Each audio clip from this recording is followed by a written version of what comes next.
বাংলাদেশে শীঘ্রই আত্মপ্রকাশ করতে চলেছে নতুন দল।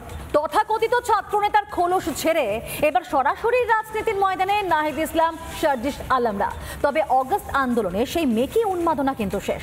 নতুন দল করেও কি প্রাসঙ্গিক হতে পারবে তথাকথিত ছাত্রনেতারা? উঠছে প্রশ্ন।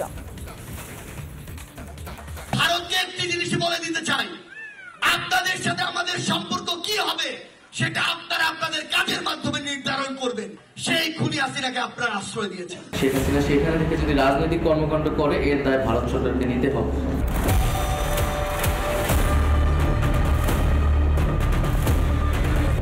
মুখেনো মারিতং জগত, এরাই নাকি বাংলাদেশের ভবিষ্যতের নেতা।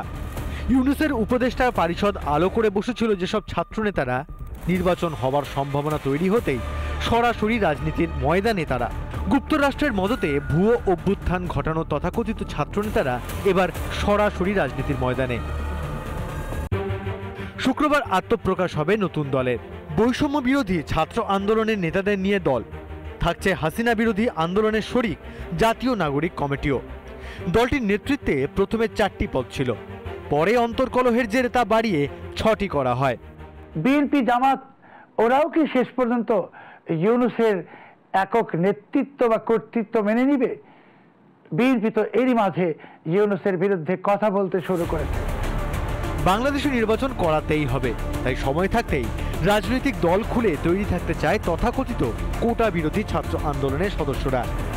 সবাই বুঝতে পারছে যে এই কোয়ালিশনে থাকলে বোধহয় নেক্সট ইলেকশনে জেতা যাবে না, তাই সবাই এক এক করে ভাবছে যে বিকল্প কি হতে পারে। ছাত্ররা নতুন দল করার কথা ভাবছে, বিএনপি, জামাত তারাও আলাদা আলাদা ভাবনা চিন্তা করছে। বাংলাদেশের রাজনীতির ময়দানের পুরনো রথী মহারথীরা কি এত সহজে ময়দান ছাড়বে? অগস্ট আন্দোলনের এত মাস পরেও এসব ছাত্রনেতাদের আদৌ কোনো রাজনৈতিক প্রাসঙ্গিকতা অবশিষ্ট আছে কি? রিপাবলিক বাংলা।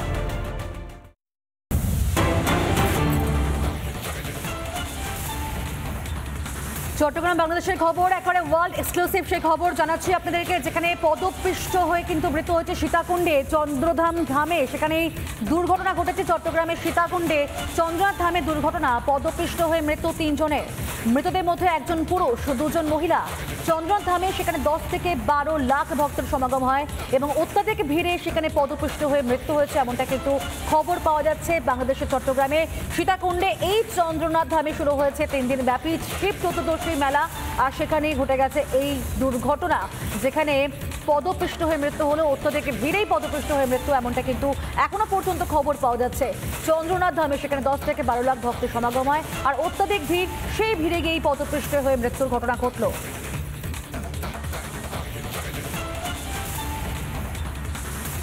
নানা ধরনের কন্টেন্ট দেখার জন্য লাইক করুন, শেয়ার করুন আমাদের ফেসবুক পেজ, সাবস্ক্রাইব করুন আমাদের ইউটিউব চ্যানেল।